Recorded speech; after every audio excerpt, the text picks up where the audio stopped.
everyone. Welcome to another episode of Taking Up Space, a Michelle A. Mayer podcast. Always happy to come forward with something that I find useful for y'all. Today's no different. Today I want to speak to something. We are approaching the end of the year, y'all. I know many of you guys have goals and declarations and all this kind of stuff, vision boards that you have created to be your best self in this new year.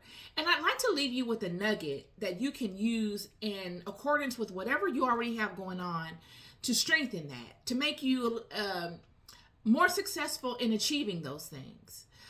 I am always looking to improve myself, friend. I'm one of them people that, like I said, I don't ever want to stop growing. I always want to consistently learn. I need to learn something every single day. Every day. I am one of those people that I must learn. And, I know that many of us are reflecting upon our past year and many of the years that have passed prior to this year, and we see a rhythm in our lives. And we see, okay, once you get to a certain level of self-acceptance, really, you are able to face yourself and say, okay, these are things that I really need to work on. These are things that I have under control. These are things that I really admire about myself. And these are things that I really need to work on and that I need to swap out by doing the work and aligning to those things and becoming. When I'm in my 50s, I'm 51. Thank God I was able to see 51 years. Hooray, hooray, hooray. But one thing that I stay focused on is I don't want to be the person that is always the same way. Like, I don't want to be the girl that when I reconnect with people that I haven't seen in a long time, I'm trying to be that person that they knew back then because I haven't grown. I haven't allowed myself to acquire new attributes that come to all of us. Because if you live any amount of time in this world, these nuances, these new attributes will come to you in the form of people. They come to you in the form of things that you are impressed with. They come to in the form of ideas that God puts in your mind that you're curious of. And if you follow the lead, you will become adapting to, because you will focus your attention on them. Yet you do have some people in life that are afraid of that type of change, friend. It frightens them. It makes them feel that they're not keeping it real, or that they are, somewhat, that God has ordained for them to be exactly who they have always been forever. And it's just not true. It could be nothing could be further from the truth. Life is an ongoing cycle of change. You should be improving every year. There should be something that you have acquired, not materialistically per se, but mentally, spiritually, that you have outgrown from your yesterday of, that doesn't fit you anymore today, that used to fit you yesterday. It's an ongoing metamorphosis. And I know many of us have experienced these ongoing metamorphoses like butterflies. They go into their cocoon and they come out with new colors, yet they are still the same. They've grown, they've adapted, they've changed form in a sense. So when you see them from the outward projection, you wouldn't know it was that same butterfly from 6 months ago. It would look different to you, but internally it's the same. We as people should be the same way, constantly growing, constantly evolving. And, Scripture even speaks to this. Scripture speaks to, be ye transformed by the renewing of your mind, the renewing of your mind. You've constantly got to renew your thought processes. Things that work for you, ideologies that stuck with you in your last season should not serve you in your new seasons of life, friend. Some of them, surely, your base ideologies of self-love should go with you wherever you go. But your perspectives on certain things should grow. The things that you find fascinating should grow. Temperament should change. The way that you express yourself while under certain constraints, you should be able to master and adapt and show new responses to after a while. This is growth. But a lot of times it takes reprogramming to do this, friend. It's conscientious. It's not something that just happens. You have to acknowledge that you need help in those areas. And then you got to go about doing the work to help yourself out of that conscientiously. Because if you don't, what will happen is you will always default to the same thing. You will always be that same person. You will go no further than what you've always done. Because one thing about self is I know me, I rest in the stability of consistency. If I don't challenge myself, I will stay consistent to that thing. I will stay repetitive to that thing. And I've noticed that about a lot of people. So we must pay attention to what is going around us and the feelings that are going on within us, because it's God that sends us these feelings and these ideologies and these impulses to provoke us to move in particular directions. God will send you through situations, friend, that will provoke you to move in certain situations.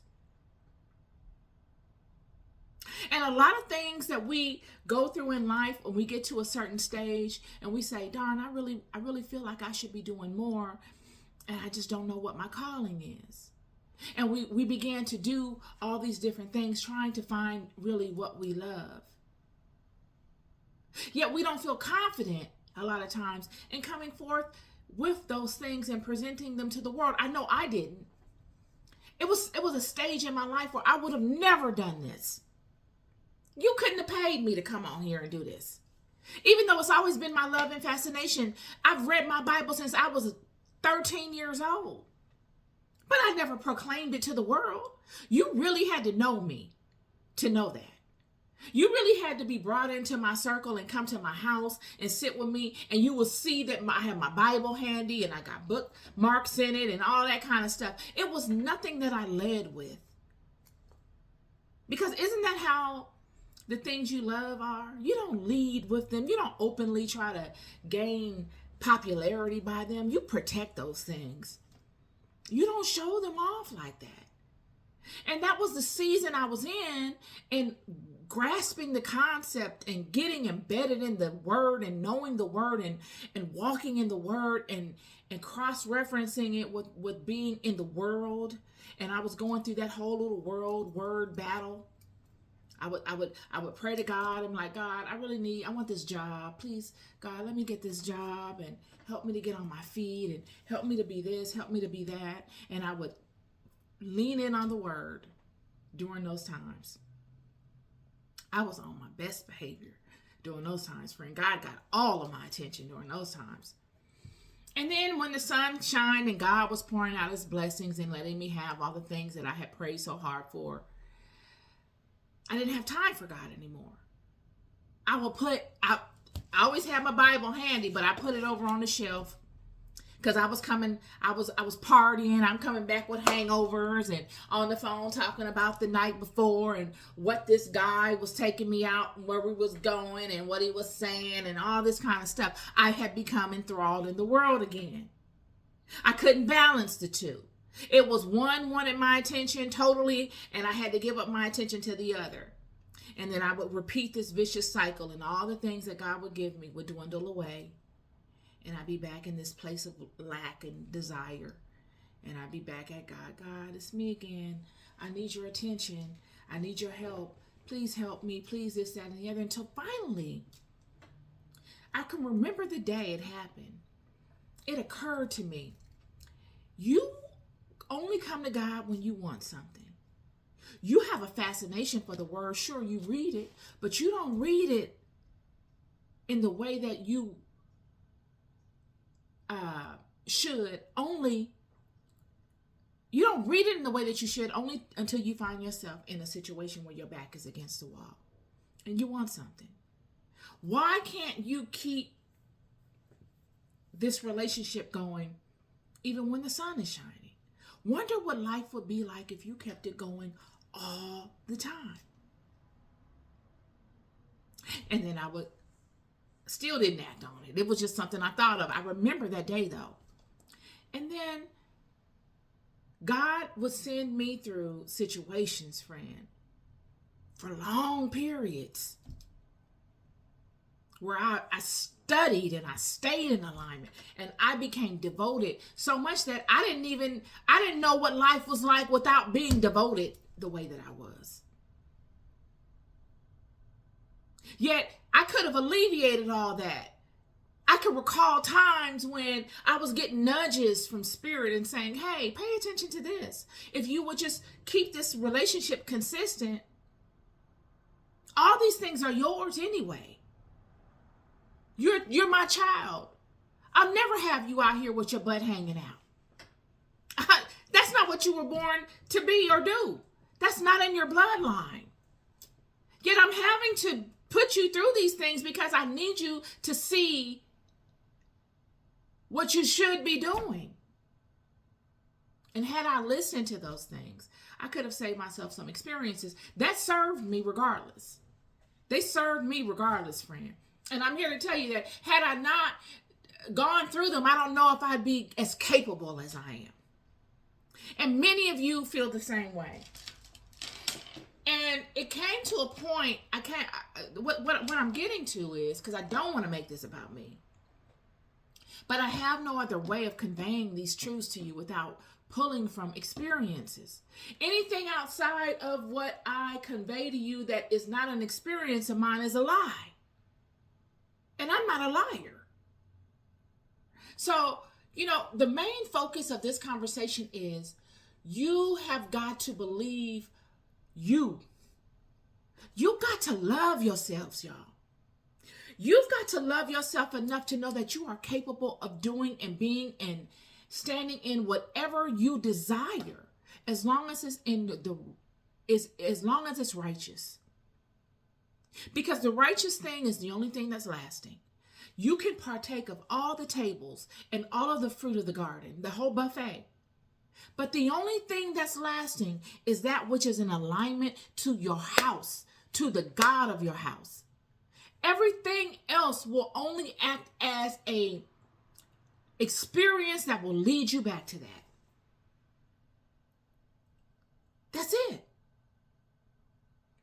So, in regards to the conversation about be ye renewed, be ye transformed by the renewing of your mind. This is the sauce. Changing your mind about things. How do you change your mind about things? What gives you the ability to even see that there is a problem, or even that there's something that you can grow from, even if there's no problem? Is looking at yourself for who you truly are. It's not about broadcasting it to the world. It's about really standing in all of your thoughts and saying, am I really happy with this? Does this really serve me? I know I look a certain way, but I surely could look better. I know I'm presenting myself to the world in this way, but I'm really not that. That served me in my competitive years.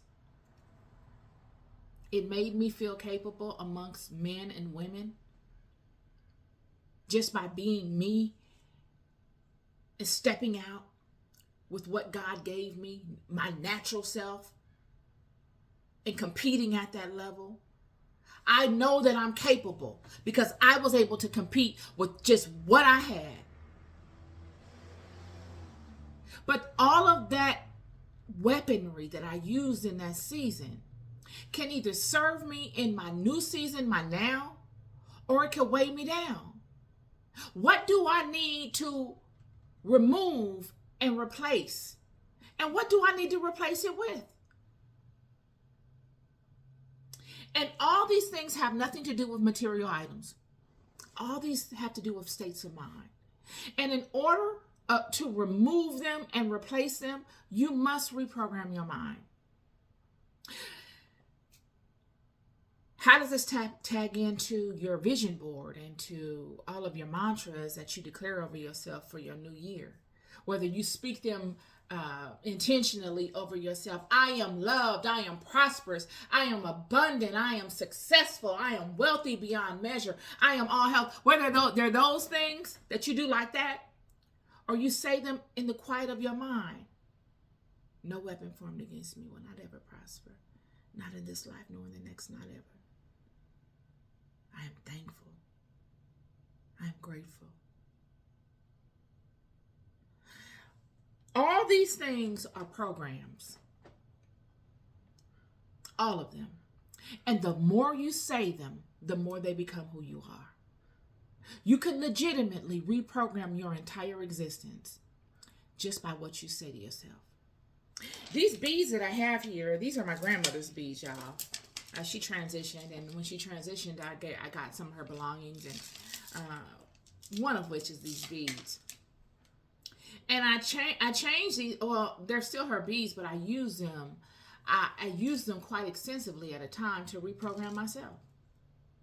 Yeah, I had a trucking company, and I would travel all across the United States in my truck, and I would be in some of the most remote areas, some of the most beautiful natural areas on the planet, and just me in the open road.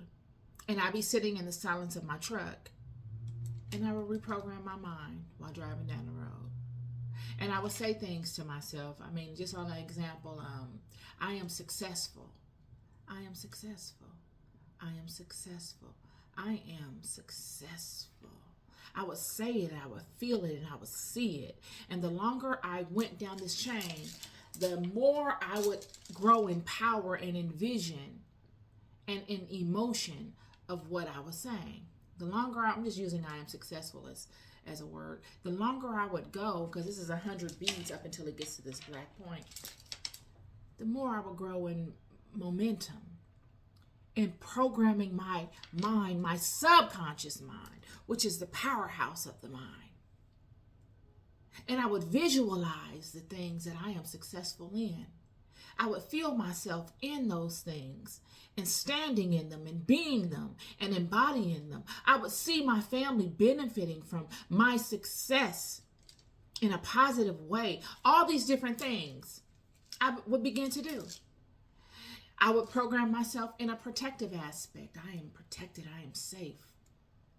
I am prosperous. I am abundant. No weapon formed against me will not ever prosper.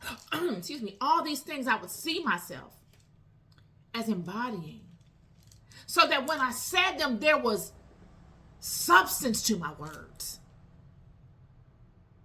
regardless of what my situation looked like. Because at the time I was down bad, y'all. I was down very, very bad. My daughter was staying with my dad for the summer. I was down to nothing. I had a new van. I had a new LLC. I've always been business minded. I took and put action into my words, and I went out and I stepped out on a limb. I had no money. I was living in a van. I was living in my truck, making money, picking up freight and dropping it off, not knowing where I was going with it. I didn't have a plan. Didn't have no plan, friend. I didn't have no vision. I programmed my vision while in that van on my way through my journey in real time. My vision was being programmed in a dynamic way. Each step I took, I would create a new vision with that built alongside the vision I was implementing all along. They all worked in tandem with one another. But I had to program myself. I had to be able to see it. And this is my word to y'all today. Many of you want change in your life. You're not happy with your jobs. You're not happy in your relationships. You're not happy with your projection of self. You change that. God is not going to come from heaven and change it, friend. If you thinking that, God is going to come and, if you're waiting on God to come and, you disappear into the spaceship, friend, can't tell you that's going to happen in your lifetime. God is within you. God needs you to tap in. You are the avatar. You are the vessel in the earth. You are action oriented. God needs you to act. And then when you act, you tap in and you tag into the power source within you, and your actions and your intentions and your word all coalesce together with the power source that is within you. And this is how change happens. You got to program it first, though. You have to be intentional. And what has helped me tremendously were these beads, y'all. These beads did wonders for me. Something as simple as driving down the road in the silence of my van, imagining, using my imagination, using my word, using my feeling, all the faculties that I have by nature, that I have been crowned with by nature to change and transform my life, and to not just transform it in a way where it looks a certain way, but to really embody it. I transformed myself from the inside out, where it wasn't a lie. It's not fake. You can't come and pull the rug from up under me and now I'm sitting in the corner shaking and crying because I don't have a plan B. I am the plan B. There is no other way. It's all or nothing. These things that I offer to you because they have been very helpful to me. Be ye transformed by the renewing of your mind.